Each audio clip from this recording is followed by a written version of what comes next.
Երբեք մի արա այս հիմար քայլերը, եթե չես ուզում միշտ աղքատ մնալ։ Առաջին, երբեք մի հետապնդիր բրենդային իրերին, ուրիշներին տպավորելու համար։ Կարող ես ներկայանալ թանկ բայց դատարկ դրամապանակով։ Երկրորդ, երբեք մի տրվիր խաղամոլությանը եւ խաղադրույքներին։ Դու կպչացնես քո հոգեկան առողջությունը եւ երկարաժամկետում միշտ պարտքերով կմնաս։ Երրորդ,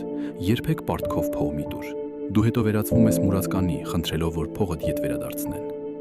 Չորրորդ, երբեք մի ծախսիր քո աշխատավարձի 70%-ից ավելին։ Պետք է փող մնա խնայելու եւ ներդրումներ անելու համար։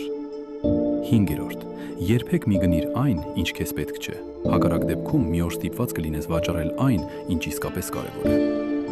Վեցերորդ, երբեք մի հավատա արագ հարստանալու սխեմաներին, այդպես կկորցնես այն, ինչ արդեն ունես։ Եվ հիշիր, ամենամեծը միշտ սկսվում է ամենափոքրից։